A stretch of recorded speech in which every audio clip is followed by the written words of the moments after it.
Tatlo na naman ang namatay sa ating tribo nitong nakaraang gabi, Anya.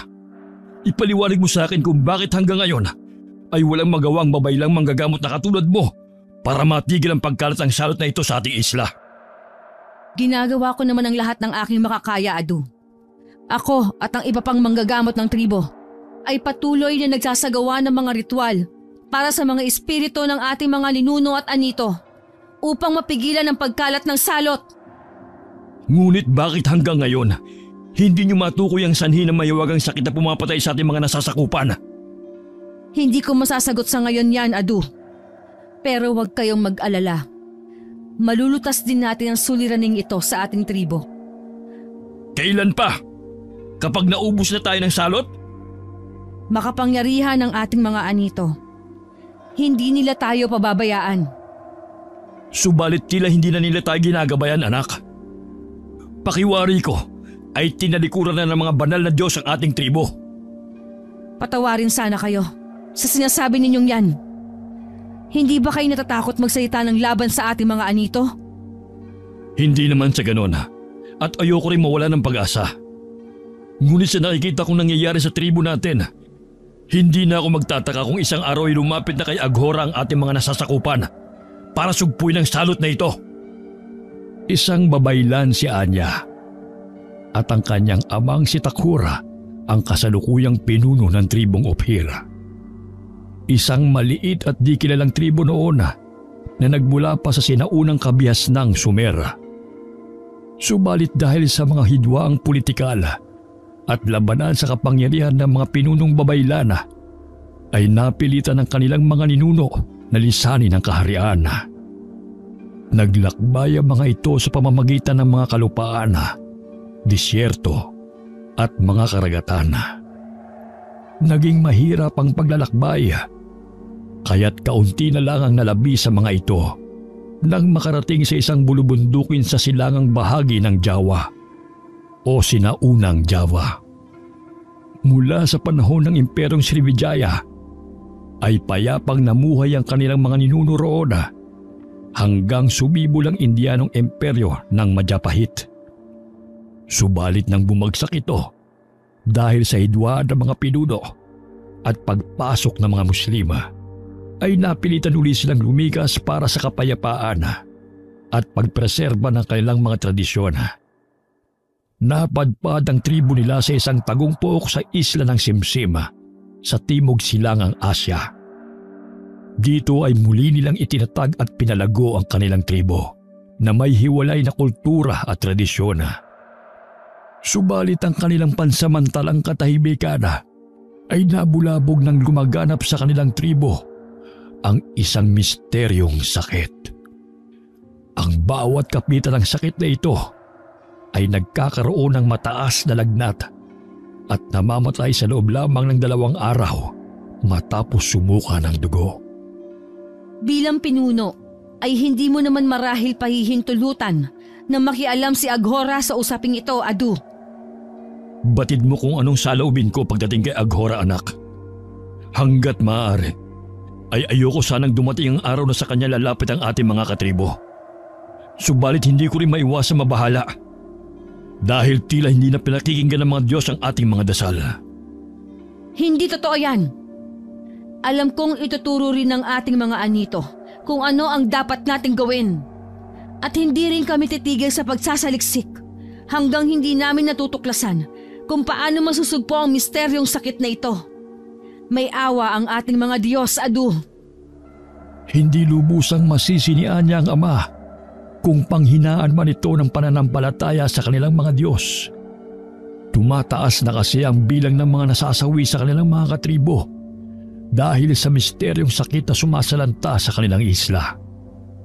Kahit siya'y nababahala na rin dahil parang walang nangyayari sa mga ritual at dasal na isinasagawa nila para pigilan ang patuloy na pagkalat ng sakit. Hindi niya tuloy maiwasang magduda kay Aghora, ang nag-iisang babaylan sa kanilang tribo na gumagamit ng itim na mahika at kakaibang ritual. Tulad niya ay 18 pa lamang din ito. Ngunit may mataas na antas na rin ito ng kaalaman sa mga mahiwagang dasal ritual at makapangyarihang mga kataga. May kakayahan itong tumawag ng mga espiritu na kung tawagin ay mga demonyo. Ang kakaibang kaalaman nito ang dahilan kung bakit hindi ito itinalaga ng kanyang ama bilang isa sa mga babaylang manggagamot sa kanilang tribo. Subalit ilang araw lamang ang nakalipas ay nalaman niyang nakipagpulong si Aghora sa kanyang ama at sa mga matatandang tagapayo. Hindi ako pumapayag sa gusto ni Aghora Adu. Kalapastanganan sa ating mga anito ang pakikipag-ugnayan sa mga espiritu ng kadiliman. Alam ko, ngunit hindi lamang tayo magpapasya sa bagay na ito. Kaya nga kinausap rin ni Aghora ang mga matatanda sa tribo dahil alam niyang nakasalalay din dito ang kaligtasan nating lahat. Paano tayo nakatitiyak nung wala siyang kinalaman sa tila sumpang ito sa ating isla? Magkababata kayong dalawa, Anya. Magkaiba man ang taglay ninyong kakayahan, ay alam mong hindi gagawa ng ikasasama ng ating tribo si Aghora. Isa pa, ay wala siyang dahilan upang bigyan tayo ng sumpang salot. Dahil naging mabuti naman ang ating tribo sa kanilang angkana, kahit dayuhan lamang sila sa ating isla. Alam ni Anya ang kasaysayan kung paano naging kabilang ang angka ni Aghora sa kanilang tribo. Dayo lamang ang mag-asawang ninuno nito sa kanilang isla. Ang mga ito ay nagmula sa isang sultanatong kaharian sa Timog na pinamumunuan ng sultan na si Sharif al-Hashim. Tulad nila, ang mag-asawang ito ay naniniwala sa maraming mga Diyos at Espiritu. Ang mga paniniwalang ito ay ipinagbabawal ng sultana, kaya't napilitan din ang mga itong lisanin ng Muslim na kaharian. Nang mga panahong yon, ang abuelo ni Takhur ang pinuno ng tribong Ophir. Tinanggap nito at ng mga taga-isla ang mag-asawa at itinuring na isa sa kanila. Ang mga naging anak nito ay nakapag-asawa ng mga katribo nila. Subalit ang angka nito ay isa-isang napapaslang sa mga digmaan nila laban sa mga kalaban nilang tribo. Hanggang si Aghora na lamang ang natira sa kanilang angkana. Dahil dito ay naging masigasig ang dalaga sa pagpapalakas ng kakayahan nito sa paggamit ng mahika negra o itim na kapangyarihan. Kung kaya't hindi maiwasan ni Anya na pagdudahan ng tunay na intensyon ng kababata. Kahit na, Adu, wala pa rin akong tiwala sa plano niya. Hindi pa naman nagbibigay ng kanilang pasya mga matatanda ng tribo. Pinag-iisipan din marahil nila ng husto ang mungkahi ni Aghora. Sana ay huwag silang pumayag. Masyadong mapanganib ang ritual na alam ni Aghora. Nag-aalala lang ako para sa kaligtasan ng ating mga katribo. Naiintindihan kita, anak. Ngunit alam mong sa mga masaselang usaping tulad nito, hindi lamang ang pinuno ng tribo ang nasusunod. Kaya nga may matatandang tagapayo. May katotohanan ng sinabing yon ng kanyang ama. Sa tribo nila, hindi lamang ang pinuno ang nagpapasya. Madalas ay mas nasusunod ang mga matatandang tagapayo. Ang pinuno para sa kanila ay kinatawan lang ng buong tribo sa pakikipag-ugnayan sa mga matataas na Diyos. Ang mga babaylan namang tulad niya ay tagapamanggitan ng tribo sa kanilang mga anito at mga ninuno. Ganun pa man, umaasa pa rin si Anya na hindi pa hihintulutan ng kanyang ama ang nais mangyari ng kababata niyang itim na babaylan. Subalit ilang pagbilog na ng buwan mula nang kausapin ni Aghora ang mga matatanda, ay hindi pa rin sila nakakahanap ng lunas sa mahiwagang sakit. Dahil dito, ay muling lumapit sa matatanda at sa kanyang ama, si Aghora. Isang kabaliwan ang sinasabi ni Aghora, Adu. Huwag kayong makikinig sa kanya. Hayaan muna natin siyang magpaliwanag, Anya. At anong paliwanag ang nais ninyong marinig mula sa bibig ng isang babaylan na gumagamit ng itim na mahika? Tila nakakalimot sa kagandaang asal ang ating pinunong babaylan. Marahil nalilimutan niyang ito'y mahalagang usapin. Hindi ito panahon ng pagiging isip bata. Lapastangan! Ikaw ang nakakalimot sa dapat mong kalugaran. Isa ako sa may mataas na posisyon sa kapulungang ito. Kaya't matuto kang gumalang. Wala kang karapatan upang magwika sa akin ng ganyan. Kung ganon, ipagpaumanhin ninyo ang magaspang kong asal. Subalit bakit kaya hanggang ngayon ay hindi pa nakakahanap ng lunas sa salot na ito ang ating dakilang punong babaylan? Huwag kang magtanim ng pag-aalinlangan sa isip ng mga tao rito, Aghora. Dahil batid ng ating pinuno at ng mga matatandang tagapayo na hindi kami tumitigil sa paghahanap ng lunas sa kumakalat na sakit. Patuloy kami nagsasaliksik. Mga pagsasaliksik na walang saysay.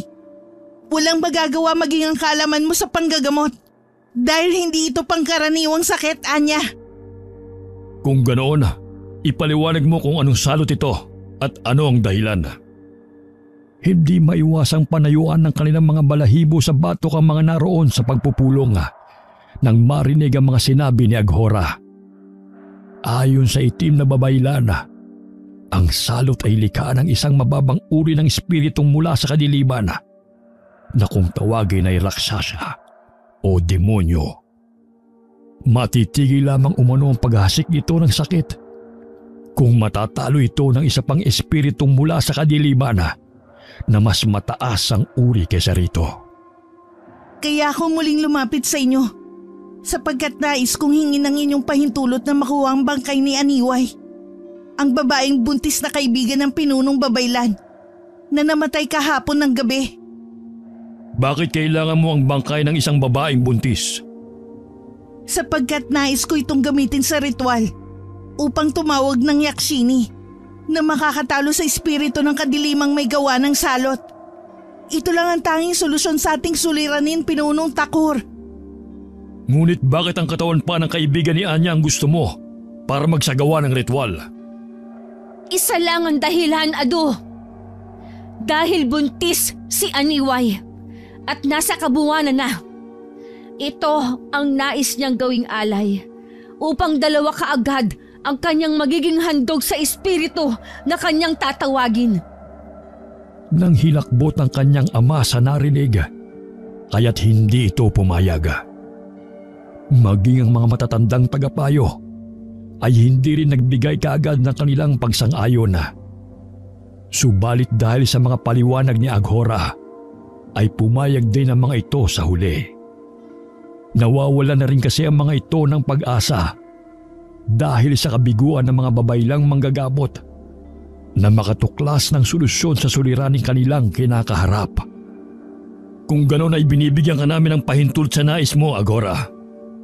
Tiyakin mo lamang na magtatagumpay ka. Subalit nais kong ilihim muna natin ito sa buong tribo. Nauunawaan ko, mahal na pinuno.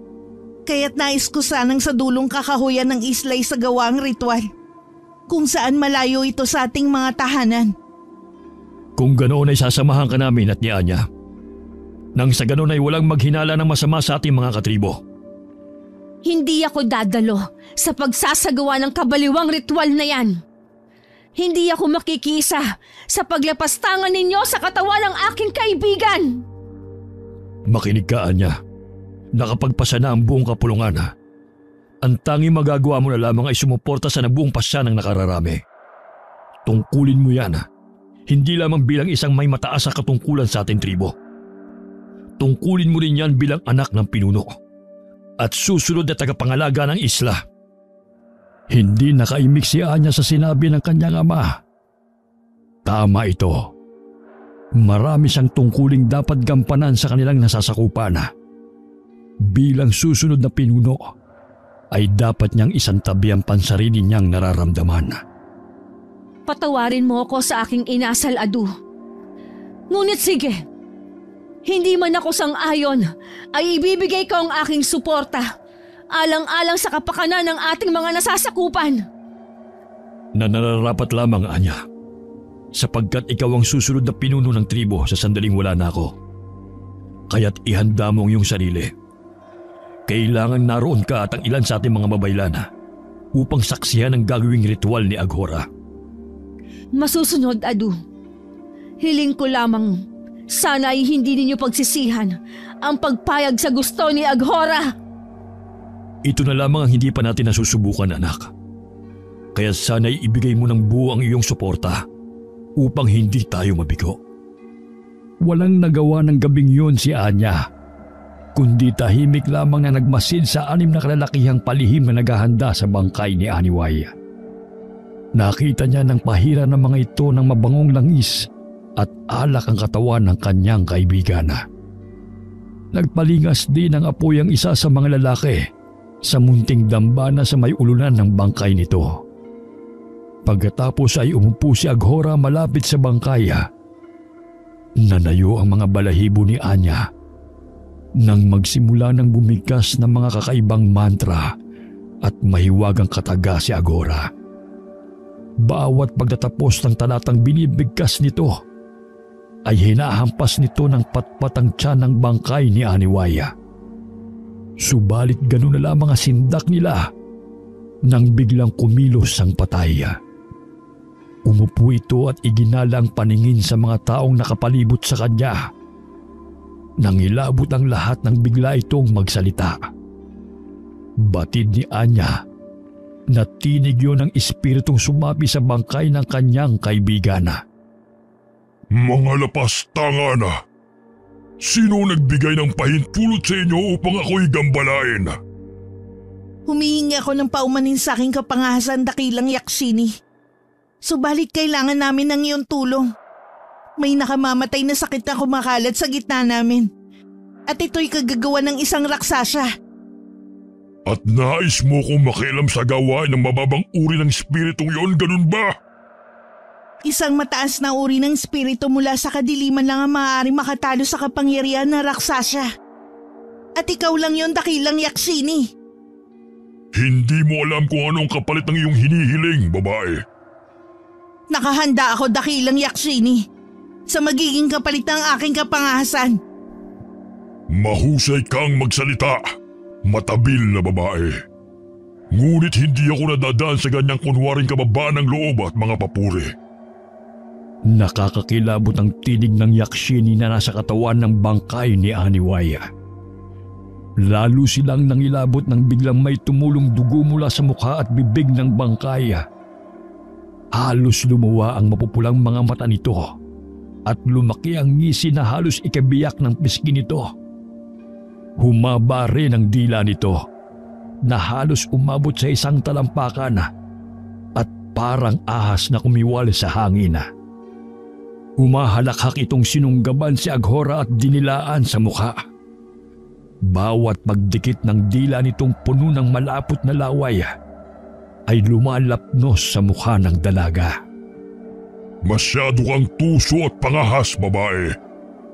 Ngunit gusto ko ang nilalaman ng isip at puso mo. Pakiusap, dakilang espiritu mula sa kadiliman. Pagbigyan mo ang lahat ng kahilingan ko. Hindi mo alam kung ano ang iyong nais mangyari, babae. Hindi mo ba alam na anumang kahilingang pagbigyan ko ay may kapalit? Alam ko. Kaya 2 kaluluwa ang alay ko sa'yo, kapalit ng mga kahilingan ko. Hangal! Sa palagay mo ay sapat na ang 2 kaluluwang alay mo? Kung ganun ay kulang pa ang kaalaman mo tungkol sa akin. Hayaan mong turuan kita. Nakahanda ako, dakilang Yaksini. Pagbigyan mo lang ang aking mga kahilingan. Kung ganun ay makinig ka. Anumang naibigay ko na ay hindi ko na mababawi. Kaya tiyakin mo kung ano talaga ang nais mong hilingin. Dahil walang kapangyarihan sa lupa na maaaring kumontra o magpawalang bisa sa mga bagay na naipagkaloob ko na. Ito'y mananatili hanggang sa katapusan ng mundo. Nauunawaan ko. Kaya't nangahas ako na tawagin ng makapangyarihang espiritong tulad mo. Batid ko mapagbibigyan mo ko dahil walang hanggan ang iyong kapangyarihan. Hindi makuhang umalis ni Anya at nang iba pa sa kanilang mga kinatatayuan dahil sa kilabot. Tila na estatwa sila habang mulagat na nakatingin sa mga nangyayari. Ngunit sa kabila ng takot ay nanaig kay Anya ang sigaw ng konsensya. Hindi niya hahayaang patuloy na gamitin ang espiritu ng kadiliman ang kaawa-awang katawan ng kanyang kaibigan. Umiral din sa kanya ang pag-aalala para sa kaligtasan ni Agora. Umusal siya ng ilang mahiwagang kataga ng proteksyon bago malakas na nagsalita. Nakikiusap akong lubayan mo ang katawan ng aking kaibigan. Espiritu ng kadiliman! Tumahimik ka, Anya. Siya nga naman, magandang dilaga. Tumahimik ka lang sapagkat wala ka nang magagawa para iligtas ang kaluluwa ng buntis mong kaibigan. Naialin na sa akin ang iyong kasamahang babaylan. Kung ganon, ay kahit si Aghora na lang ang pakawalan mo. Ano ang kapalit kung pagbibigyan kita? Hindi nakaimik si Anya sa tanong ng Yakshini. Wala siyang balak ialay sa kampo ng kadiliman ang kahit na sino sa mga kasama nilang naroon ng mga sandaling yun. Sapat ng sakripisyo ang kanyang kaibigan at ang anak nito. Tutal ay patay na rin naman ang mga ito nang ihandog ni Agora. Inisip na lamang niyang marahil sa mga sandaling yun ay nasa piling na ng kanilang mga ninuno ang kaluluwa ng dalawa at kasama na sa paglalakbay tungo sa kabilang buhay. Sa ngalan ng aming mga anito, ipinakikiusap ko, huwag mong idamay ang aming isla sa ginawang kapangahasan ni Aghora. Patawarin mo kami kung pinahihintulutan namin siyang gambalain ka. Huli na para sa pakiusap, magandang binibini. Wala ka na magagawa pa dahil ang kasunduan namin ng babaylang ito ay naganap na. Kung ganon, ay ano na ang mangyayari sa mga tao rito sa aming isla? Hintayin niyo na lamang ang katuparan ng kasunduan. Kinilabutan si Anya sa naging tugon ng espiritu ng kadiliman. Pakiramdam niya ay may hindi tama sa naging kasunduan nito at ni Agora. Nagugulhang napasulyap siya sa kababata at ng mga sandaling yun ay hawak pa rin ang bangkay ni Aniway. Ngunit nanlaki ang mga mata niya nang walang ano-ano'y biglang bumaluktot patalikod ang leeg nito. Hinawakan nito ang ulo ni Aghora at malakas na iniikot. Sindak na napatingin sila nang walang buhay na bumagsak sa lupa ang katawan ng dalagang babaylana. Nakangising muling dumako ang tingin ng bangkay ni Aniway sa kinatatayuan ni Anya. Bago ito nahigang muli at ipinikit ang mga mata. Ilang sandali ang lumipas na lahat sila ay tulalang nakatingin lamang sa dalawang bangkay ng babae. Maya-maya ay lumapit at lumuhod sa tabi ng bangkay ni Aniway ang kanyang ama. Sinundot nito yun ng hawak nitong punyala upang tiyakin kung wala na sa katawan nito ang espiritong sumapi rito. Ganon din ang ginawa nito sa bangkay ni Aghora. Naipasya nilang ihatid na sa huling hantungan ng bangkay ng dalawang babae. Subalit bago nila nagawa ang pagsunog sa mga ito, ay napansin ng kanyang ama ang paggalaw ng tiyan ng kanyang kaibigan. Sandali lang mga kasama. Gumalaw ang tiyan ng bangkay ni Aniway. Palagay ko ay buhay pang sanggol sa kanyang sinapupunan. Paanong mangyayaring buhay pa ang kanyang sanggol? Gayong isang araw at 2 gabi na siyang patay. Maaaring tinulungan ng espiritu ng iyong kaibigan na manatiling buhay ang kanyang sanggol sa sinapupunan. Ganun ang ginagawa ng mga kaluluwa para sa mga mahal nila sa buhay, hindi ba? Kaya nga tayo patuloy na nakikipag-ugnayan sa ating mga ninuno kahit na nasa kabilang buhay na sila. Iba si Aniway, Adu. Hindi pa siya nakararating sa dako ng ating mga ninuno. Wala pa siyang basbas na mga anito, kaya't hindi ako naniniwalang buhay pang sanggol sa loob ng tiyan niya. Ngunit gumalaw ang sanggol, hindi mo ba nakita? Gusto niyang lumabas dahil gusto rin niyang mabuhay. Adu, sumailalim sa ritual ni Agora ang bangkay ni Aniway kasama ang sanggol niya. Kaya't kung totoo mang buhay yan, ay kampunyan ng dilim. Saglit na hindi nakaimik ang kanyang ama sa kanyang sinabi. Matiim itong napatingin sa kanya. Hindi niya alam kung anong naglalaro sa isipan nito habang nakatingin sa kanya ng diretso sa mga mata. Kaibigan mo si Aniway at malapit kayo sa isa't isa simula pagkabata, hindi ba? Saksi ka sa magandang samahan namin bilang magkaibigan, Adu. Kung ganon, ikaw ang higit na nakakakilala sa kanya. Kaya't mas alam mo kung ang buhay sa sinapupunan niya ay masama o mabuti. Kung sa puso mo'y masama ito, patayin mo. Siya naman ang nagitla sa tinuran ng kanyang ama. Pakiramdam niya ay binitag siya nito sa sarili niyang salita. Hindi niya maiwasang panlamigan ng buong katawan nang iabot nito sa kanya ang punyal para paslangin ang sanggol. Nanginginig na minasdan niya ang punyal sa kanyang palad. Bakit ako ang uutusan ninyong pumaslang sa sanggol ni Aniway? Alam ninyong hindi ko ito magagawa kahit pa sa kampo ng kadiliman. Hindi totoong hindi mo kayang pumaslang.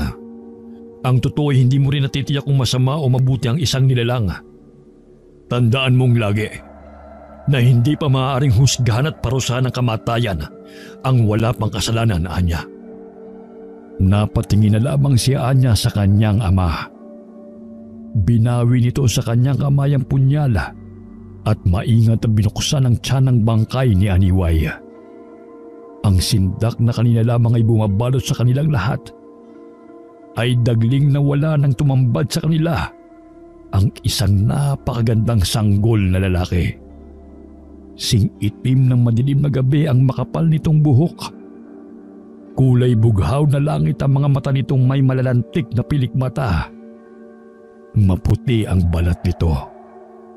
Iba sa kulay ng kanilang tribo na matingkad na kayumanggi. Hindi napigilan ng kanyang ama ang mapabulalas ng paghanga sa sanggol. Binuhat nito ang sanggol at ipinakita sa lahat ng kanilang mga kasama. Isang napakagandang sanggol na lalaki, mga kasama. Isang sanggol na magdadala sa ating tribo ng magandang karma. Ano kaya ang mainam na itawag natin sa kanya? Tawagin natin siyang Akharu, ang binhi ng espiritong mula sa kadiliman. Hindi ako naniniwalang binhi siya ng masamang espiritu, anak. Dahil bunga siya ng sakripisyong buhay ng kanyang ina at ni Aghora. Pagmasdan mo, isa siyang napakagandang nilalang. Masyado naman yata kayong nabubulagan sa magandang anyo ng sanggol na yan. Hindi lahat ng maganda ay mabuting nilalang, Adu. Kahit ano pa ang sabihin mo, malakas ang pakiramdam ko may magandang karmang dala sa ating tribo ang sanggol na ito. Kaya't mas bagay sa kanya ang pangalang Nimrod. Hindi nararapat sa isang Akharu ang pangalan ng dakilang haring pinagmulan ng lahi ng ating mga ninuno, Adu. Ngunit hindi na pinansin pa ng kanyang ama ang kanyang pagtutol. Tila nahipnotismo ito sa taglay na kagandahan ng sanggol. Kinarga nito yun at ibinigay sa isa sa mga matatandang tagapayo. Matapos matiyak na wala ng iba pang nasaktan sa nangyari, ay agad nang isinakay ng mga kalalakihan ng dalawang bangkay sa tag-isang balsa.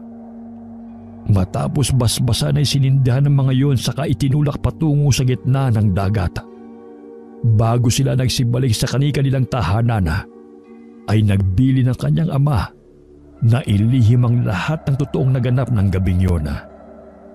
Tila naging magandang karma nga sa kanila ang sanggol na si Nimrod. Mula nang isilang ito, ay tumigil na sa paglaganap ang salot na sakit sa kanilang tribo. Naging masagana rin ang kanilang mga ani taon-taon at hindi na sila sinasalakay ng mga kalaban nilang tribo. Kaya't muli nilang binuksan ang isla sa pagkipagkalakalan sa mga dayuhang mandaragat.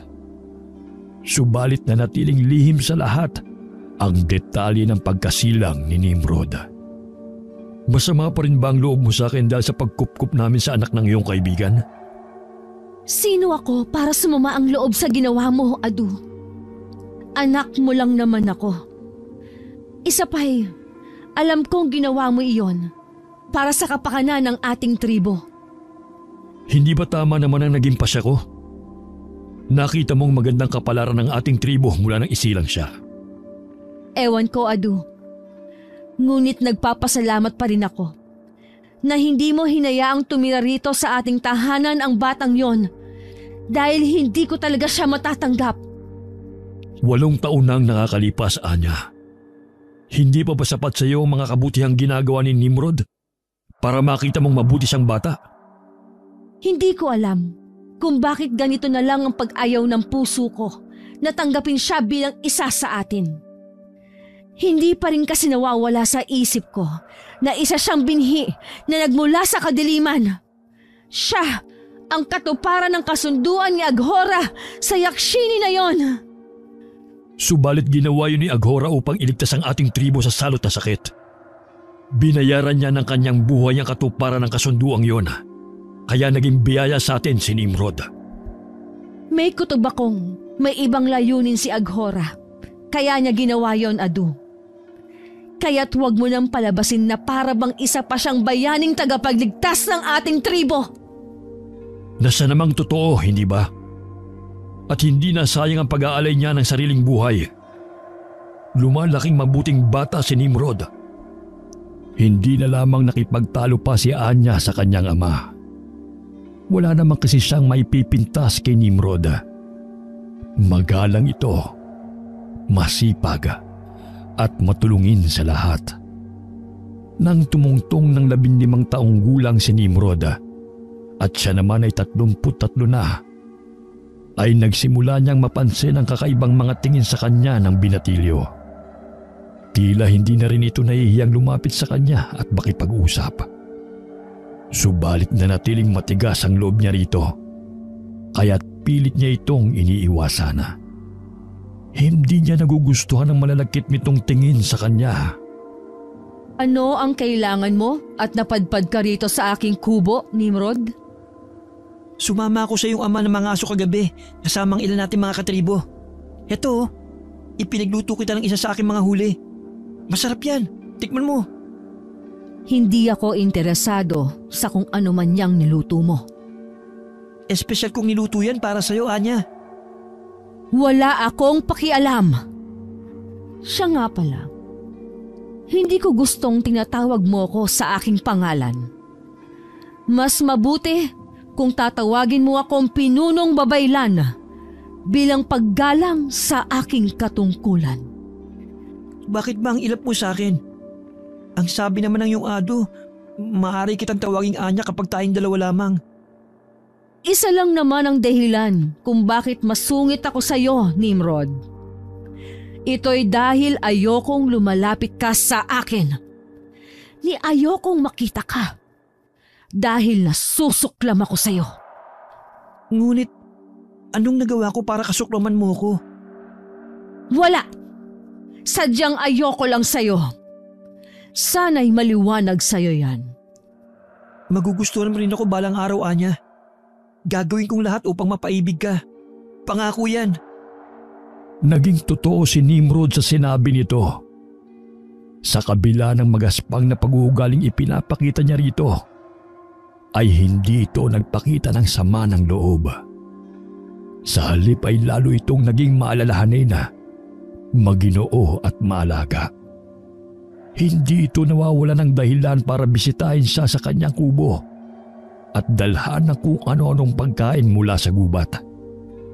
Lagi rin itong nakakahanap ng dahilan upang mapalapit sa kanya.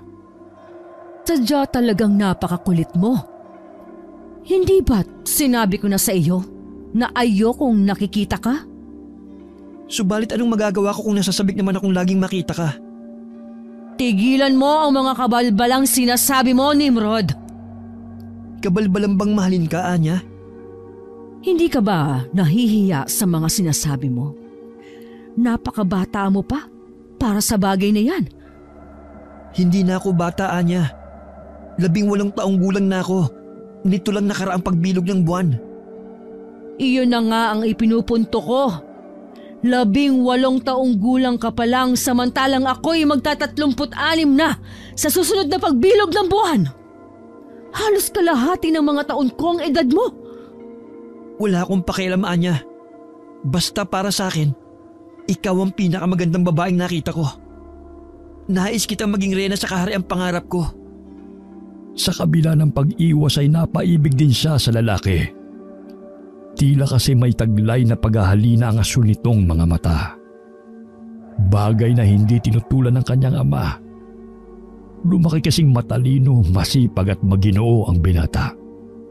Kaya't kinagigiliwan ito ng lahat. Ngunit sa kabila ng namamagitan sa kanila, ay naroon pa rin ang pag-aalinlangan niya rito.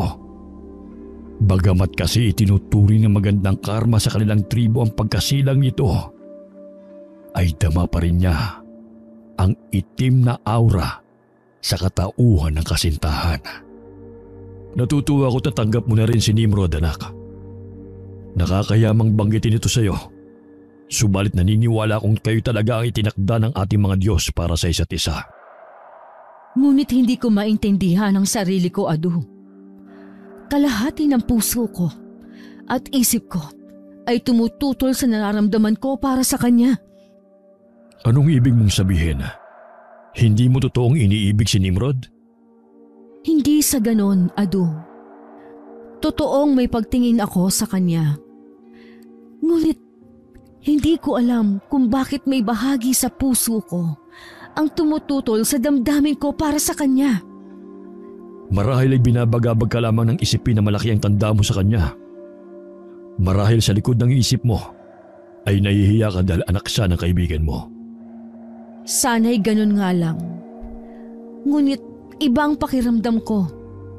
Ramdam ko ang maitim na aurang bumabalot kay Nimrod, Adu. Pakiramdam mo lamang yan, Anya.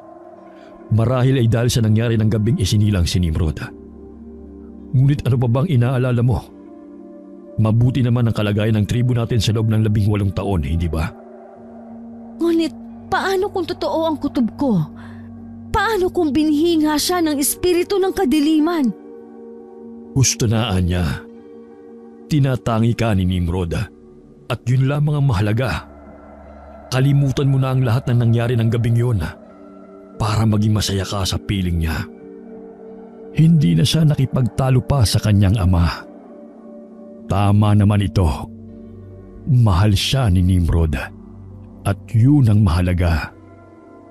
Ngunit isang araw ay nag-umpisang maglaho isa-isa na parang bula sa isla ang lahat ng saksi ng isilang si Nimrod.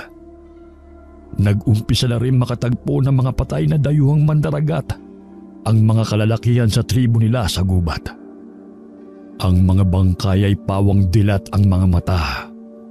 Wala ng mga dugo sa katawan at may 2 butas sa leeg na tila sinakmal na kung anong malaking hayop. Nagsimula muling balutin ng takot at pangamba ang kanilang isla. Ito na nga ba ang sinasabi ko, Adu? Batid kong may kinalaman sa lahat ng nangyayaring ito si Nimrod. Naririnig mo ba ang sarili mo, Anya? Pinagbibintangan mo ang sarili mong kasintahan. Pinagbibintangan mo ang lalaking walang ipinakitang iba sa iyo kundi pagmamahal. Ngunit, Adu, yun ang ibinubulong ng puso ko. Malakas talaga ang kutob ko na may kinalaman siya sa mga nangyayari. Hindi ba kayo nagtataka? Lahat ng katribo nating nawawala ay pawang mga saksi ng gabing isinilang si Nimrod. Nagkataon lamang yun, Anya. Paano mga natagpo ang bangkay ng mga dayuhan sa kakahuyan? Nagkataon lang din ba yun, Adu? Huwag mong sabing ibibintang mo rin lahat yun kay Nimrod. Wala siyang ipinakitang masama sa iyo, Anya. Sa atin. Ano't ganyan ka mag-isip tungkol sa kanya? Adu, hindi dahil naging mabait si Nimrod sa atin mula pagkabata, ay mabuting nilalang na talaga siya. Sa palagay mo ay kayang gawin lahat yun ng kasintahan mo? Tulad ng sinabi ko, hindi imposible, Adu. Dahil isa siyang akharu. Isa siyang binhi ng kadiliman. Patay na siya sa tiyan pa lamang ng kanyang ina. Ngunit binuhay siya ng Yakshini dahil kay Aghora. Pinalaki kita sa tamang paghuhusga, anak. Subalit pagdating kay Nimrod, ay tila hindi patas ang iyong timbangan. Hinusgahan mo na siya noon pa man bago pa siya isilang. Kaya't hindi na ako nagtataka kung bakit sa kanya mo gustong isisi ang lahat. Batid kong napamahal na sa inyo si Nimrod. Dahil halos kayo na ang nagpalaki sa kanya. Ganon din naman ako, Adu. Ngunit hindi maaaring magkamali ang kutob ko sa kanya. May kinalaman siya sa pagkawala ng mga katribo natin. At sa mga natatagpo ang mga bangkay ng dayuhan sa kakahuyan. Anak, hindi mo ba naiisip na maaaring may nakapasok na mabangis na asong gubat? O dambuhal ang pusang gubat sa ating kakahuyan? At maaaring ang mga dayuhan pangang yun mismo ang may dala. Batid ni Anya na lahat sa kanilang tribo ay humahanga sa kabutihang ipinamalas ni Nimrod sa kanila. Kaya't hindi niya alam kung paano mapapaniwala ang kanyang ama sa kanyang mga sinasabi. Subalit isang araw ay natagpuan ito sa kakahuyan na wala ng buhay. Tulad ng ibang bangkay na natagpuan sa gubat, may 2 butas din ito sa leeg. Tuyot na rin ito at maputla dahil sa pagkaubos ng dugo. Lalong lumakas ang kutob niyang may kinalaman si Nimrod sa pagkamatay ng kanyang ama. Nang bigla na lamang itong mawala sa isla matapos ng insidenteng yun. 2 taong naging mapayapa ang kanilang tribo sa ilalim ng kanyang pamumuno. Hanggang nakilala niya si Rossini, isang makisig na mga ngalakal na mula sa kaharian ng Sugbo. Nahulog ang loob nila sa isa't isa hanggang nagkaroon sila ng isang anak. Isang anak na babaeng magpapatuloy ng kanyang tungkulin bilang isang babaylan sa hinaharap. Ngunit isang gabi, habang panatag siyang nakahiga katabi ang kanyang mag-ama, ay nagising siya ng isang ingay na parang kukong ikinikiskis sa matalim na gulok. Lumabas siya upang tignan kung anong gumagawa ng ingay na yun. Ngunit ginapangan siya ng kilabot nang maramdaman niya ang isang pamilyar na aura. Lalo siyang nakadama ng takot nang marinig ang boses nito mula sa kanyang likuran. Anya! Nimrod? Ikaw ba yan? Ako nga, Anya. Nagulat ba kita? Hindi mo marahil inaasahan na babalik ako at makikita ang iyong kataksilan. Hindi kita pinagtaksilan. Ikaw ang nawala ng 4 na taon. Kaya ba kinalimutan mo ako ng gano'n na lamang at sumama sa iba? Oo, dahil hindi na kita iniibig. At kahit kailan, ay hindi ko na muling iibigin ang isang masamang binhi na tulad mo. Mamamatay tao! Pinatay mo ang ama ko! Nagtangka siyang sumigaw, ngunit maagap siya nitong sinunggaban at tinakpan ang kanyang bibig. Naramdaman niya ang kakaibang lakas nito sa unang pagkakataon. Bagay na hindi nito ipinakita sa kanya noon. Hinawi nito ang kanyang buhok at bumulong sa kanyang tenga. Aalisin ko ang kamay ko sa bibig mo. Ngunit huwag kang magkakamaling sumigaw kung ayaw mo mamatay ang asawa at anak mo. Anong kailangan mo sa akin? Bakit ka pa nagbalik? Upang kunin ang nararapat ay sa akin. At ikaw yun, Anya. Ngunit alam mong may asawa na ako at iniibig ko siya. Wala akong pakialam kung mahal mo ang asawa mo ngayon. Ang mahalaga ay may pagpatuloy natin kung anong mayroon sa atin noon. Ikaw ang itinakda para sa akin. Kaya't akin ka lamang. Hindi napipilit ang damdamin, Nimrod. Hindi ko iiwanan si Rossini para sa isang walang utang na loob at mamamatay taong tulad mo. Pagkatapos kang kupkupin ng aking ama, ay nagawa mong paslangin siya, pati ng ibang mga saksi sa paglitaw mo sa mundong ito. Nagkakamali ka, Anya. Ang totoo'y binigyan ko sila ng buhay na walang hanggan. Anong ibig mong sabihin? Hindi ko sila pinatay. Buhay sila. At hindi na muli pang mamamatay. Sinungaling! Patay na silang lahat. Pinatay mo sila! Buhay sila, Anya. Maliban sa iyong ama na tumanggi sa akin. Subalit ang mga tumanggap kung ano ko ay buhay na buhay. Sa katunayan, kasama kong isa sa kanila. Halos mga tugang tuhod ni Anya sa sindak. Nang lumabas mula sa madilim na bahagi ng bakuran ang sinasabi ni Nimrod na kasama nito. Hindi niya akalain sa loob ng maraming taon ay muli niya itong makikita. Maliwanag ang buwan, kaya't kitang-kita niya ang itsura nitong parang walang ipinagbago. Tulad pa rin ito ng dati nang huli niyang makita. Nakangisi itong lumapit sa kanila. Aghora? Hindi! Patay ka na, hindi ba? Nakita ko nang sunugin ng mga kalalakihan ng bangkay mo! Ngunit hindi mo nakita na natupok ang aking katawan. Ngunit nakita ko kung paano ka namatay. Hindi mo pa ba naiintindihan ng lahat, Anya? Ito na ang katuparan ng kasunduan ko sa espiritu ng kadiliman. Patay ka na! Patay na kayong lahat! Tama. Mga patay na nga kami. Ngunit mula sa ilalim ng lupa ay muli kaming nabuhay upang hindi na muli pang mamatay. At makakamtan mo rin ang buhay na walang kamatayan kapag sumama ka sa akin, Anya. Hindi ako sasama sa iyo! Kampod ka ng dilim! Bagamat liwanag lamang ng buwan ang nagsisilbing tanglaw sa bahaging yon ng kanilang bakurana, ay banaag pa rin niya ang nagbabagang kulay sa pirong mga mata ni Nimrod. Mabalasik na katingin sa kanya ang mga yun. Dumugo ang labi ni Anya nang bigla siyang sampalin ni Nimrod. Napaluha siya na malasa ng kanyang sariling dugo.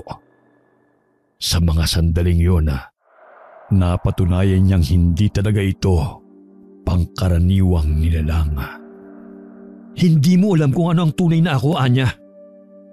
Nawala ako ng ilang taon upang bigyang katuparan ng isang kasunduan. Ngunit nagbalik ako.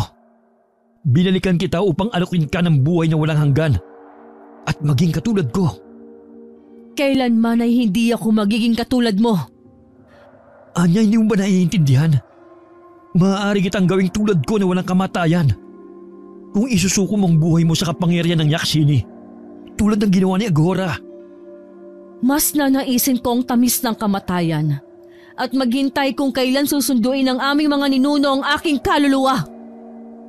Tulad ka rin ng iyong ama, nagmamatigas sa pagtanggi sa biyayang inaalok ko. Sasagot pa sana si Anya, ngunit narinig niyang nagising si Rosili. Tinawag nito ang kanyang pangalan.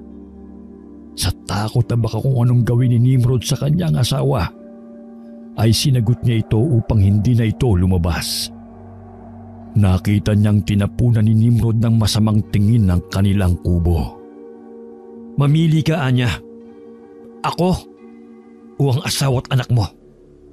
Huwag mong idamay ang pamilya ko, Nimrod! Kung gano'n ay mamili ka, bilisan mo dahil iba ako kumainip. Iniibig ko ang asawa ko, Nimrod, at ang anak namin. Huwag mo nang ulit-ulitin pa sa mukha ko mga salitang yan, Anya. Lalo lamang kumukulong dugo ko sa ginawa mong kataksilan sa akin.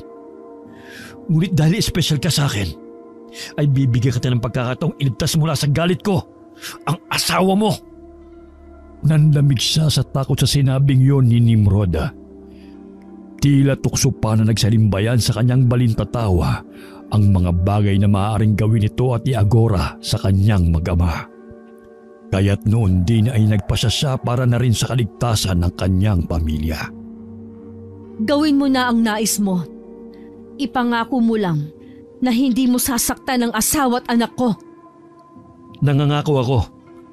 Kung isusuko mong buhay at kaluluwa mo, ay poprotektahan ko pa sila. Hindi ko alam kung dapat ako magtiwala sa sinabi mo. Ngunit alang-alang sa kanilang kaligtasan ay pumapayag ako. Ang isang binhing mula sa mundo ng kadiliman na katulad ko ay laging tumutupad sa kasunduan. Ikaw lang naman tong taksil sa pangako mo. Hindi ka magsisisi sa magiging pasya mo, Anya. Bukod sa walang hanggang buhay, ay pagkakalooban ka rin ni Nimrod ng kapangyarihan. Sayang at lahat ng yan ay tinanggihan ng iyong ama. Dahil hindi siya uhaw sa kapangyarihan na tulad mo. Tama ng maraming usapan. Aghora, dalhin mo na si Anya sa ating dako.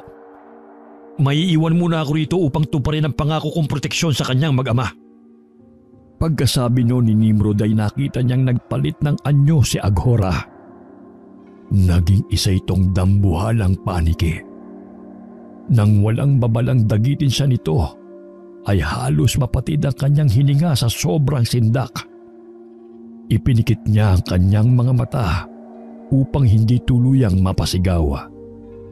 Ilang sandali rin sila sa ere bago niya naramdaman ang unti-unti nilang pagbaba. Subalit nang imulat niya ang kanyang mga mata, ay sinalubong ng pusikit na karimlan ang kanyang paningin. Nasaan na tayo? Narito na tayo sa santuaryo ng Akaru, ang paokhimlayan ni Nimrod at ng mga kampo niya. Ngunit, bakit sobrang dilim dito? Hindi ba't kabilugan naman ang buwan? Mga nilalang ng diliman na mumugad sa dakong ito ng kakahuyan. Anong inaasahan mo? Isang maliwanag na paligid? Wala akong inaasahang anuman mula sa mga tulad ninyo ni Nimrod. Ngunit masakit pa rin sa akin na mapatunayang totoong lahat ng kutob ko tungkol sa tunay na layunin mo noon. Ginawa ko yun upang mabigyan muli ng pagkakataong mabuhay ang aking pamilya, Anya. At upang mawala rin kayong dalawa ni Aniway sa landas ko. Anong ibig mong sabihin? Hindi namatay sa salot si Aniway, Anya. Nilason ko siya dahil inagaw niya sa akin si Karim. Naiinip na ako nun. Dahil hindi pa siya inaabot ng salot kaya't pinatay ko siya. Napakasama mo! Hindi ka na naawa sa ipinagbubuntis niya! Anya, dapat pa nga magpasalamat ang espiritu ng kaibigan mo sa akin. Dahil ngayon ay isa ng nilalang na walang kamatayan ng kanyang anak. Isa kang baliw, Aghora! Oo, dahil sa iyo at sa angkan mo. Inalisan ninyo ng kakayahang gumamit ng aming mahika ang aking mga ninuno. Kaya hindi nila nagawang protektahan ng sarili nila laban sa mga kalabang tribo ng isla. Nagkakamali ka, Aghora. Sila mismo ang tumanggi sa paggamit nito. Dahil ayaw nila magpaalipin sa kapangyarihan ng kadiliman. Kaya nga, ipinagbawal din sa iyo ng mga magulang mo ang paggamit ng kakayahan mo, hindi ba? Hindi totoo yan! Kasalanan niyo kung bakit naubos ang pamilya ko. Kaya't nararapat lang no na mawalan ng tiwala sa kakayahan mo ang ating tribo. Kahit sa gitna ng dilim ay ramdam niya ang ngit-ngit ni Aghora. Ngunit hindi siya nagpakita ng takot dito. Kailangan niyang lakasan ang kanyang loob, alang-alang sa kanyang mag-ama. Ang mga ito na lamang ang natitirang mayroon siya mula nang mawala ang kanyang ado. Ngunit hindi niya naiwasan ang sumbat ng kanyang budhi nang maalala ang kanyang mga katribo. Sa sulok ng kanyang konsensya ay parang naririnig niya ang nanunumbat na tinig ng kanyang ama. Napaluha siya dahil dito. Ngunit bigla siyang napauna sa pagkakatayo nang marinig ang pagaspas ng tila malaking pakpak. Lumapag ang may-ari noon malapit sa kanya. Tinatakot mo yata ang iyong magiging bagong Panginoon, Aghora. Hindi ko magagawa ang bagay na yan sa iyong magiging reyna, Panginoong Nimrod. Mabuti kung ganon. Nais kong ibigay niyo sa kanya ang pagkilalang nararapat sa isang reyna. Masusunod, Panginoon. Naramdaman ni Anya na bumaling sa kanya si Nimrod. Kahit madilim at hindi niya ito makita, ay damang-daman niyang hinahagod siya nito ng tingin. Batid niyang nakakakita ito sa dilim, tulad ng kampo nitong si Aghora. Naihanda mo na ba ang iyong sarili? Kahit kailan ay hindi ako magiging handa sa nais mong mangyari. Ngunit huli na para umatras ka pa, Anya. Alam ko! Kaya't mayroon pa akong mga kondisyon. Sana'y mapagbigyan mo. Sabihin mo, aking Reyna, wala kang hihilingin sa ngayon na hindi ko pagbibigyan, maliban sa pagpapawalang bisa ng ating kasunduan. Nais kong ipangako mo na hindi mo gagawa ng masama ang mga tao sa isla. Nais ko ring makabalik sa ating tribo upang ipagpatuloy ang aking mga tungkulin. Papayag ako kung isasalin mo sa akin ang pamumuno sa isla. Nais kong dito itatag ang aking kaharian. Saglit na natigilan si Anya. Nalimutan niyang ang mga tulad ni Nimrod ay hindi nagbibigay ng pabor ng walang kapalit. Ngunit huli na para bawiin pa niya ang kanyang mga sinabi. Alam niyang mahirap ang sitwasyon niya. Ngunit para sa kapakanan ng lahat sa kanilang tribo, ay handa na siyang isakripisyo ang pag-ibig niya kay Rossini. Alam niyang mahirap man, ay mauunawaan din ito ang lahat kung ipaliliwanag niya at ipagtatapat ang buong katotohanan. Payag ako. Huwag mo lang sasaktan ng mga taga-isla, lalo na ang asawa at anak ko. Naipangako ko na sa iyo yan. Mangako ka ring hindi mo gagawing tulad mo ang ating mga katribo. Huwag kang mag-alala. Hindi ako hangalo upang gawing kampo ng mga tao magiging mananamba ko at tagasunod. Kaya't hayaan mong ipakita ko muna sa iyo ang kabuuan ng ating kinaroroonan. Pagkasabi nun ay narinig niyang bumulong ng mga kataga si Nimrod. Maya-maya ay unti-unting nagliwanag ang kanyang paningin. Nasindak siya nang makitang napapalibutan sila ng mga bangkay na tila kaaahon pa lamang sa hukay. Ang iba sa mga ito ay naaagnas pa lamang. Subalit ang iba ay tila pinagpiesta na ng mga uudang laman. Kaya't kita na ang bungo at mga buto. Tila nais manguro ng kanyang dila sa nakakadiring mga anyo nito. Hindi niya lubos maisip na magiging ganun din siya pagkatapos ng gagawin sa kanya ni Nimrod. Lumapit ito sa kanya. Niyakap siya ng mahigpit at mariing hinalikan. Halos habulin niya ang kanyang hininga nang bitiwan ito ang kanyang mga labi. Lubusan ka na magiging akin, Anya. Magiging maligaya ka sa piling ko sa habang panahon. Walang ibang makapagpapaligaya sa akin kundi si Rossini lang. Nasasabi mo lang yan dahil hindi mo pa natitikman kung paano magpaligaya ng babae ang isang akharuan niya. Sa huling pagkakataon bago siya maging katulad nito, ay nais niyang iparamdam dito ang kanyang pagkasuklam. Nais niyang saktan ito tulad ng sakit na nararamdaman niya sa mga sandaling yon. Tila naman tumalab dito ang nakakahiwang mga salitang nagmula sa kanyang bibig. Nagkulay dugo ang asul nitong mga mata. Marahil naramdaman ng mga alagad nito ang namumuong galit kay Nimrod. Dahan-dahang nagsibalik ang mga ito sa kanilang mga himlayan kasama si Aghora. Nang muli siya nitong siilin ng halik, ay tila nais niyang mapahagulgol sa magkahalong pandidiri at sama ng loob. Nang dumako ang mga halik nito sa kanyang leeg, ay lumuluha siyang nagpaubaya. Alam niyang ang pagtutol niya ay nangangahulugan ng kamatayan ng kanyang asawa at anak at kapahamakan sa kanyang tribo. Kinilabutan siya nang maramdaman ng pagsayad ng matulis nitong pangil sa kanyang balat. Nakaguhit na sa palad mo mga pangyari ng gabing isilang ako, Anya. Kapalaran mo rin na maging reyna ng unang lahing amaranheg sa islang ito. Mga amaranheg na uhaw sa dugo. Kapalarang ikaw lang ang nagtakda, kaya't kinamumuhian kita. Kinasusuklaman ko ang gabing isinilang ka. Wala ka nang magagawa upang baguhin kung anong nakatakda. Sa ayaw at sa gusto mo'y magiging akin ka na, Anya. Akin lang! Akin!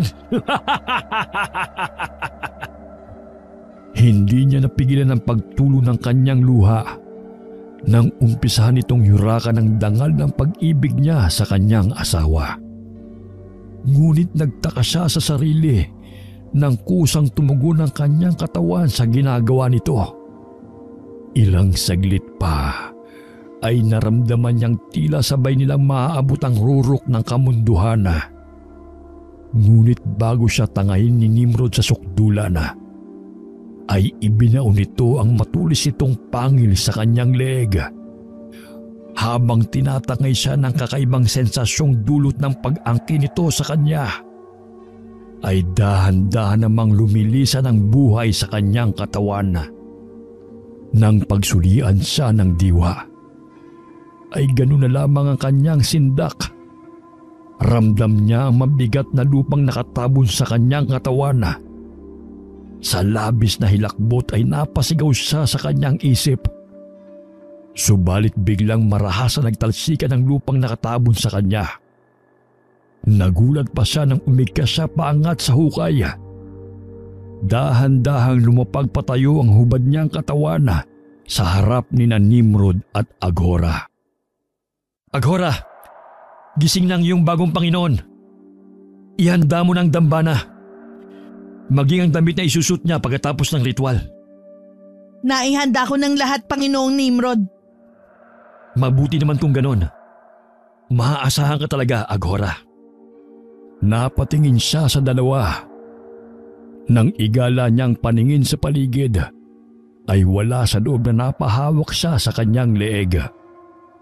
Ngunit ganun na lamang ang hilakbot niya nang biglang may kumiwal sa loob ng butas ng leeg niya. Nalikha ng pangil ni Nimrod. Napasigaw siya na mapagtantong isa yung uod na nagpipiesta sa nabubulok niyang laman. Pasensya ka na, aking reyna. 2 araw at 3 gabi ka rin kasing nahimlay sa ilalim ng lupa. Kaya't nagkaroon ng uod ang iyong sugat. Ngunit huwag kang mag-alala. Pagkatapos ng ritual, ay babalik ka sa dati mong alindog nung una kitang makilala. Wala akong pakialam sa alindog na sinasabi mo. Patayin mo na lang ako! Alam mo, ang kasunduan sa isang akaro ay hindi rin nababali, Anya. Maliban na lamang kung gagawa ka ng panibagong pagbubuwis ng mga buhay. Napakasama mo talaga!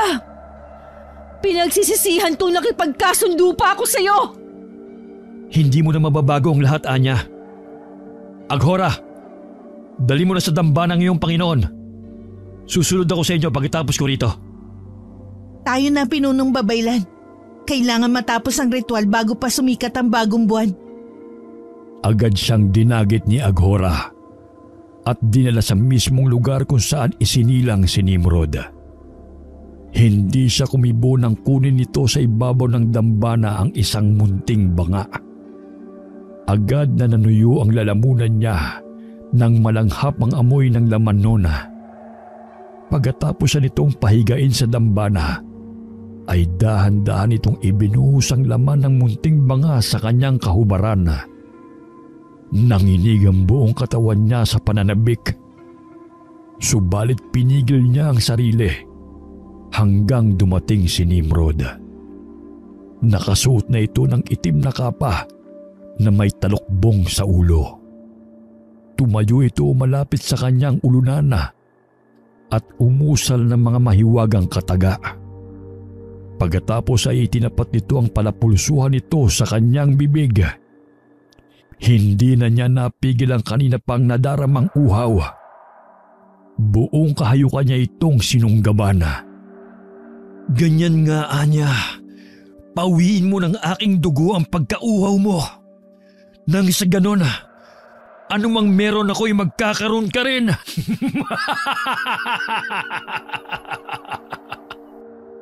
Hindi niya pinansin ang sinabi ni Nimrod. Nagpatuloy lang siya sa pagsipsip sa dugo nito na parang gutom na sanggol. Naramdaman niyang unti-unting naghihilom ang butas sa leeg niya. Ganun din ang ilang mga sugat na dulot ng pagkaagnas.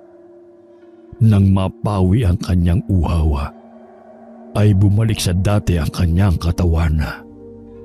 Pakiramdam pa nga niya ay bumata siya ng ilang taon na. Matapos ang ritual ng pagsasali ng dugo ni Nimrod sa kanya, ay muli siya nitong inangkin. Mula ngayon, tayong dalawa ay iisa na, Anya. Anong ibig mong sabihin? Kung anong kapangyarihan ko, ay meron ka na rin.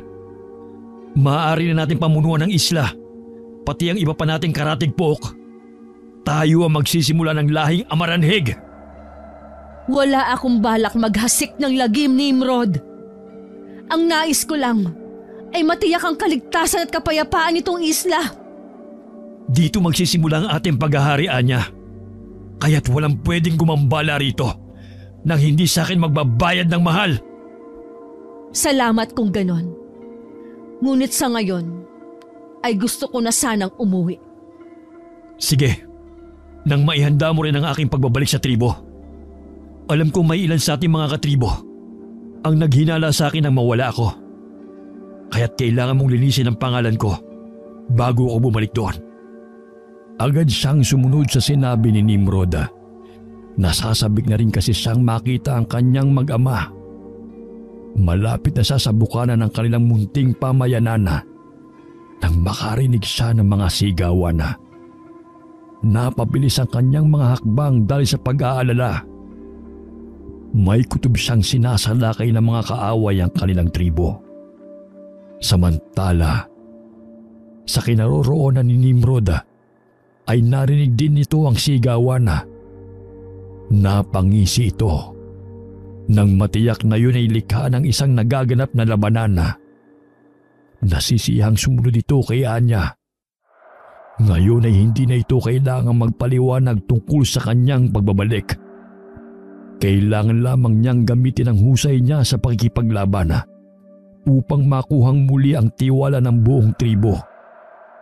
Halos sabay nilang narating ang bungad ng munti nilang pamayanan. Nakita nilang sinasalakay ng mga dayuhang mula sa imperyo ng dinastiyang Ming ang kanilang tribo. Tila kailangan ng iyong nasasakupan ng tulong, Anya. Mukhang malalakas ang mga kaaway na dumating. Tama ka, Nimrod. Ngunit ang mga dayuhang yan ay dating nag-alok ng pakikipagkaibigan. Kaya't hindi ko akalaing pagkatapos ng maayos na pakikitungo ng aming tribo sa kanila, ay ganito ang igaganti nila. Kung ganon, ay dapat magbayad sa kanilang katraidoran ng mga singkit na yan. Hindi kita pipigilang tumulong, Nimrod. Ngunit ipaaalala ko sa iyong hindi dapat malaman ng kahit na sino ang tunay mong katauhan. Hindi ko nakakalimutan. Ngunit kahit hindi ako gumamit ng kapangyarihan, ay hindi pa rin makakaligtas sa lupit ko ang mga dayuhang yon. Pagkawika noon ay buong bangis na dinaluhong ni Nimrod ang isang dayuhang may hawak ng sandatang sumasabog. Agad na pinilipit nito ang leeg ng lalaki. Kakaiba ang kanilang mga pana at palaso, Nimrod. Sumasabog at nag-aapoy ang dulo. Tila walang laban ng mga sibat at palaso ng aming mga mandirigma. Mayroon pa silang mga kalasag at suot na baluti. Bakit ka pinanghina ng loob, aking reyna? May mga kamatayan ng mga yan. Samantalang tayo ay wala. Ngunit paano ang mga tao, Nimrod? Wala silang kakayahang tulad ng sa atin. Ako ang bahala. Kung merong mang dugong dadanak sa lupain ng islang ito, ay mula sa mga dayuhan at hindi sa ating mga katribo. Kung ganon, ay gawin mo kung ano ang nararapat. Titignan ko lang ang kalagayan ng aking mag-ama. Bakit pa? May proteksyon sila sa ating kasunduan. Hindi sila masasaktan ni numan. Gusto kong makatiyak, kaya't pagbigyan mo na ako. Hindi nakaligtas kay Anyang matalim na tingin ni Nimrod ng talikuran niya ito. Subalit hindi na niya ito pinansin at mabilis na tinungo ang kanilang kubo. Ngunit nang makarating siya roon, ay nakita niyang nakikipaglaban si Rossini habang kip-kip ng isang braso ang isang taong gulang nilang anak. Agad sumulak ang kanyang galit at mabilis na sumalakay upang tulungan ang asawa. Nang malipol nila ang mga kalaban, ay agad niyang inakay ang asawa sa loob ng kanilang kubo. Ipinagtapat niya rito ang buong katotohanan.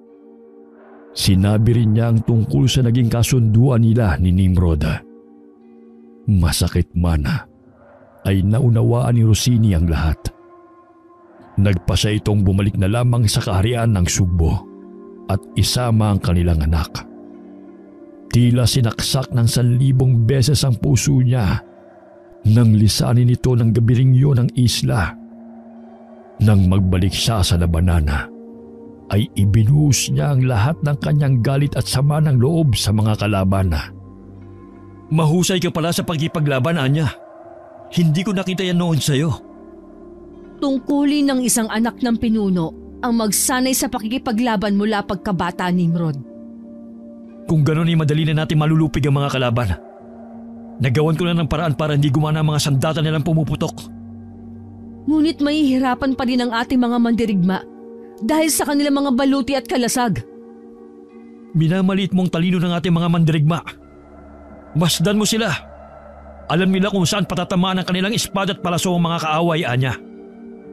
Namangha si Anya sa taktikang ipinakita ng kanyang mga mandirigma, lalo na ang hanay ng mga mamamana. Maging mga ordinaryong mamamayan ng kanyang tribo ay buong husay ding nagpamalas ng kahusayan sa labanana. Hanggang nakita ng unti-unting umaatras patungo sa baybayin ng mga natitirang buhay sa mga ito. Mga kasama, kayo na muna ang bahala sa mga sugatan.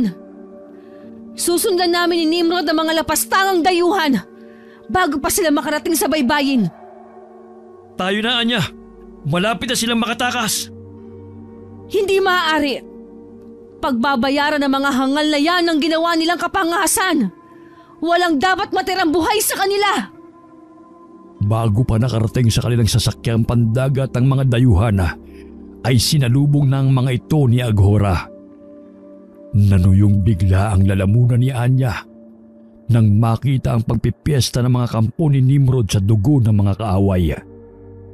Nakaramdam din siya ng kakaibang pananabik nang tumalsik sa mukha niya ang dugo ng isang dayuhang tinagpasan ni Nimrod ng ulo, ay tila nawala siya sa sarili.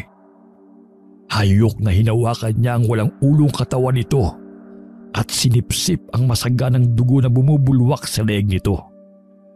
Nang hilakbot siya nang tumambad na sa kanya, ang karumal-dumal na tanawin matapos ang lahat. Yun ang unang gabing nakatikim siya ng sariwang dugo ng tao. Bumalik na kayo sa ating pugad, Aghora. Malapit ang sumikat ang araw. Kailangan nyo nang magpahinga. Hindi niyo ba ako isasama sa pagbabalik sa tribo, Panginoon? Huwag kang hibang, Aghora! Matagal ka nang patay sa pagkakaalam ng mga tao sa isla. Anong iisipin nila kapag nakita ka nila? Tama ang iyong reyna, Aghora. Kaya't walang iba pang dapat makakita sa inyo rito. Magsibalik na kayo sa inyong himlayan. Nang makauwi si Anya, ay saka lamang kumawala ang mga luha niya dahil sa pagsisisi. Lalo siyang napahagulgul ang makita ang baul ni Rossini sa kanilang silid. Binuksan niya ito at isa-isang inilabas sa mga laman. Sa pamamagitan man lang ng pagtingin sa mga naiwang gamit ng asawa, ay mabawasan ang kanyang pangungulila. Subalit isang balunbon ng kasulatang gawa sa pinatuyong balat ng hayop ang nakita niya. Sa pinakailalim nito, nanlaki ang mga mata niya na matuklasang naglalaman yun ng malalakas na dasal kung paano ikukulong ang isang demonyo sa kawalan. Nasusulat ang mga kataga sa Sanskrit at sinaunang wikang Hebreo. Isa sa mga wikang itinuro ni Rossini sa kanya. Hindi niya akalaing may natatagong ganong kasulatan ng asawa. Kung ganoon ay may dugong babaylan din ito. Dinala niya sa banal na templo ng mga sinauna nilang babaylan ng kasulatan upang maging ligtas kay Nimrod. Ito lamang ang dakong nababalot ng proteksyon ng mga espiritong tagapangalaga ng 4 na elemento. Ang isang nilalang na mula sa kadilimang tulad ni Nimrod ay hindi makakapasok roon. Ngunit isang gabi, habang wala ito, ay kinausap siya ni Aghora. Ang ibig mong sabihin, ikaw ang tumawag sa espiritong nagbigay ng salot sa ating tribo? Ako nga, Anya. Napakasama mo! Hindi mo man lang ba naisip na maaaring lahat tayo ay mamatay dahil sa salot? Naisip ko rin yan. Kaya nga nakiusap uli ako kay Raksasa na itigil na ang paglaganap ng salot. Tutalay patay na rin si Aniway. At unti-unti na rin nawawala ang tiwala ng matatanda ng tribo sa kakayahan mo. Ngunit hindi na ako nito pinagbigyan. Kaya nagpasya kang makipagkasundo sa isa pang masamang espiritu, ganun ba? Hindi lang yun, Anya. Humiling din ako na muling makasama ang aking yumaong mga magulang. Subalit nilinlang ako ng Yaksini. Anong ibig mong sabihin?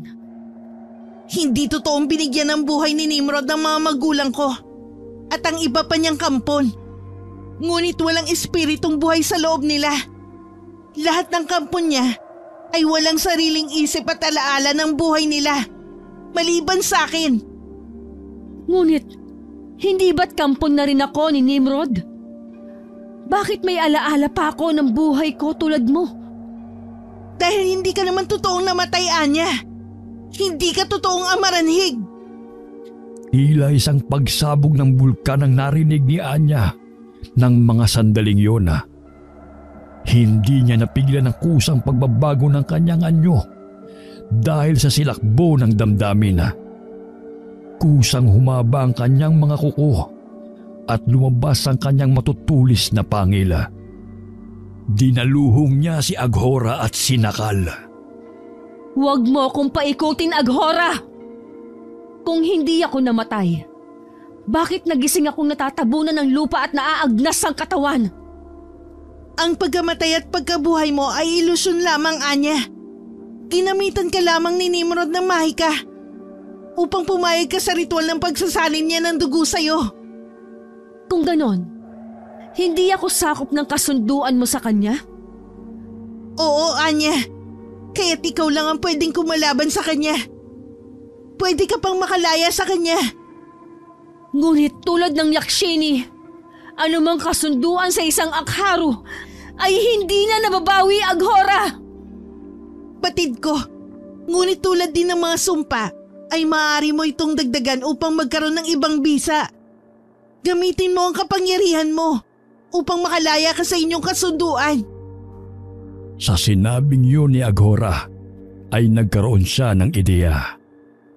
Maaari niyang pag-isahin ang kakayahan niya at ang kapangyarihang ibinigay ni Nimrod upang paganahin ang mga dasal sa kasulatang naiwan ni Rossini. Kaya't kailangan niyang ihanda ang kanyang sarili. Hindi niya mapapayagang magpatuloy ang kasamaan ni Nimrod. Batid niya sa malaot madali ay matutuklasan ng mga karatigpook nila na sa tribo nila nanggagaling ang mga nilalang na nananalakay sa kanila tuwing bagong buwan. Natatakot din siya para sa kaligtasan ng kanyang tribo. Nang muling sumapit ang gabi ng bagong buwan, ay isinakatuparan nila ang kanilang plano. Sigurado ka na ba sa pasya mo, Aghora? Alalahanin mong maaaring makulong din sa walang hanggang kadiliman ang kaluluwa mo pagkatapos nito. Nakahanda na ako, Anya, para sa kaligtasan ng ating tribo. Paraan ko na rin ito upang maibalik sa mapayapang paglalakbay sa kabilang buhay ang espiritu ng aking mga magulang. Natigil ang pag-uusap nila nang sa wakas ay dumating si Nimrod. Natuklasan na nito ang ginawa nilang pagtataksil ni Aghora. Nanilisik ang mga mata nito sa galit nang hinarap sila.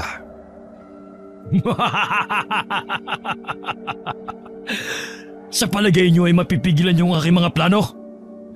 Nakakalimutan niyo yatang dalawa na sa akin galing ang kapangyarihan niyo. Pagkatapos sa akin niyo gagamitin? Mga hangal! Nakakalimutan mo rin yata ang mga dugong babaylan kami. May mga kapangyarihan din kaming ipinagkaloob sa amin ng aming mga Diyos. Anong kapangyarihan? Ang tumawag ng mga espiritong tulad ko? Upang hinga ng pabor at tulong? Huwag kang pakasisiguro, Nimrod. Hindi mo rin alam kung anong kaya naming gawin ngayon. Ganun ba? Kung gayon, ay subukan natin ang mga kapangyarihang binigay ng mga walang kwenta niyong Diyos. Tignan natin kung matutulungan nila ang mga mamamayan ng tribong Ophir. Ngunit napaghanda na nila ni Aghora ang kilos na ito ni Nimrod. Alam nilang uutusan nitong sumalakay sa tribo ang mga kampo nitong Amaranhig. Kaya't agad na naglagay ng harang na apoy si Aghora. Traidor ka, Aghora! Ako ang Panginoon mo! Ngunit nagawa mo akong kalabanin! Ako nagbigay ng pangalawang buhay mo! Kaya't kaya ko itong bawiin! Hindi mo basta magagawa yan, Nimrod. Dahil ikaw mismo ang nagsabi ang nabigay mo na, ay hindi mo na mababawi. Tama ka, Aghora. Hindi ko basta mababawi ang anumang ipinagkaloob ko sa'yo. Ngunit hindi ibig sabihin nun ay hindi na kita pwedeng parusahan sa iyong katraidoran. At ang parusa sa sino mang nagtraidor sa akin ay kamatayan! Anya, ngayon na! Kasabay ng sigaw ni Aghora ay bumao naman ng mga pangil ni Nimrod sa leeg nito. Ngunit nabitiwan kaagad ito ni Nimrod nang makitang biglang umilaw ang katawan ni Anya na nakatayo sa di kalayuan. Sa ngalan ng mga bantay ng kalikasan, isinasamo ko ang kapangyarihan ng 4 na espiritong gabay ng mga elemento. Hangal! Ako ang prinsipe ng kadiliman, Anya. Kahit magsama-sama pa ang mga walang kwentang yan, ay hindi nila ako mapipigilan sa aking mga plano. Masyado mo namang minamaliit ang kapangyarihan ng mga tagapangalaga ng mga elemento, Nimrod. Kung ganon, ay umpisa na natin ang labanan, Anya. Tignan ko kung mapipigilan nila ang lakas ng bolang apoy mula sa impyerno.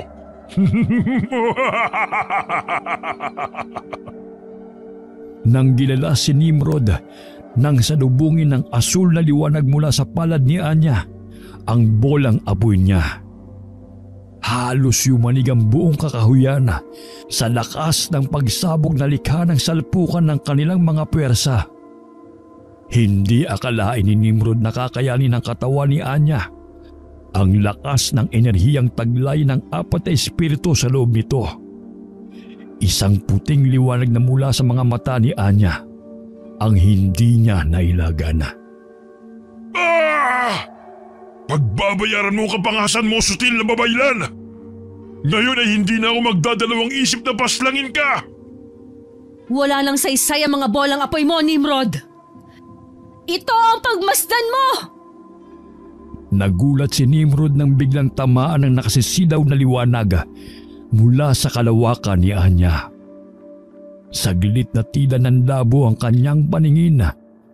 Nang muling luminaw ang kanyang mga mata, ay namangha siya nang lumitaw sa kamay ni Anya ang isang nagliliwanag na espada. Ang espada ni Gabriel? Tama! Kilala mo rin pala ang sandata ng isang arkanghel. Ngayon ay humanda ka. Dahil hindi lang kita ipadadala sa Sehol, pupuksain na kita! Hindi mo ko basta masisindak sa espadang yan, Anya! Dahil kaya kong isama ang espada ni Halel, ang anghel ng impyerno! Saglit na natigilan si Anya nang biglang lumitaw sa kamay ni Nimrod ang mahiwagang espada ni Lucifer. Kaya't munti ka na siyang tamaan ng apoy nito nang iwas-iwas ito ni Nimrod. Hindi pa siya nakakabawi ay agad siyang sinalakay nito at sunod-sunod na inundayan ng taga. Anong saysay ng espada ng arkanghel kung hindi mo naman batid gamitin? Huwag kang puro sasat, Nimrod! Dahil titiyakin kong ito na ang magiging huling gabi mo ng panghahasik ng lagim sa mga karatig pook ng isla! Pasalamat ka, Anya. at hindi ko mababawi ang buhay at kapangyarang na ibigay ko sa iyo. Ngunit tulad ni Aghora, ay maaari pa rin kitang paslangin sa ilalim ng batas ng pagpaparusa. Kaya't humanda ka sa iyong katapusan. Dahil sa bilis na sunod-sunod na pag-atake ni Nimrod, ay halos hindi na makailag si Anya. Nakaramdam siya ng pangamba dahil unti-unti na siyang natatamaan ito. Ngunit nakasilip ng pagkakataon ng babae nang saglit na mawala ng pokus si Nimrod sa kanya dahil sa pagdating ng mga babaylan at mandirigma ng kanilang tribo. Isang ubod lakas na taga ang pinakawalan niya na tumama sa ulo ni Nimrod. Nasaksihan ng lahat nang unti-unti itong maagnas at uurin hanggang maging buto. Nang magliyab ito, ay kasabay nitong natupok ang katawan ni Aghora at ng mga kampo nitong amaranhig. Muling naglaho ang espada ni Gabriel, kasunod ng pagbabalik ni Anya sa dating anyo. Pagkatapos niyang mapuksa si Nimrod, ay ipinasundo niya si Rossini mula sa kaharian ng Sugbo sa kanilang ilang mandirigma. Sabik na sinalubong niya ito sa baybayin nang ibalita ng isang katribo niya ang pagdating nito. Nang magkasarilinan sila ng asawa, ay sinabi niya rito ang kanyang plano. Yun ang dahilan kung bakit hindi niya pinasama ang anak nila sa pagbabalik nito sa isla. Nang gabi ring yun, ay isinagawa nilang mag-asawa ang ritual ng pagpapatulog kay Anya ng habang buhay. Upang matiyak na hindi nakakalat ang lahing amaranhig na mandurugo sa dakong yun. Matapos ilibing ang tulog na katawan ni Anya, ay lumikas ang buong tribo ng Ophir patungo sa kaharian ng Sugbo kasama si Rossini. Iniwan nila ang isla ng Simsim na kalaunay tinawag na Isla ng Panay. Paglipas din ng mga panahon ay tinawag na Cebu ang kaharian ng Sugbo. Ngunit nang lumaganap ang Katolisismong dala ng mga Espanyol, ay nawala na rin ang kanilang mga tradisyon at kultura, kasabay ng paglalaho ng tribo ng Ophir. Wakas.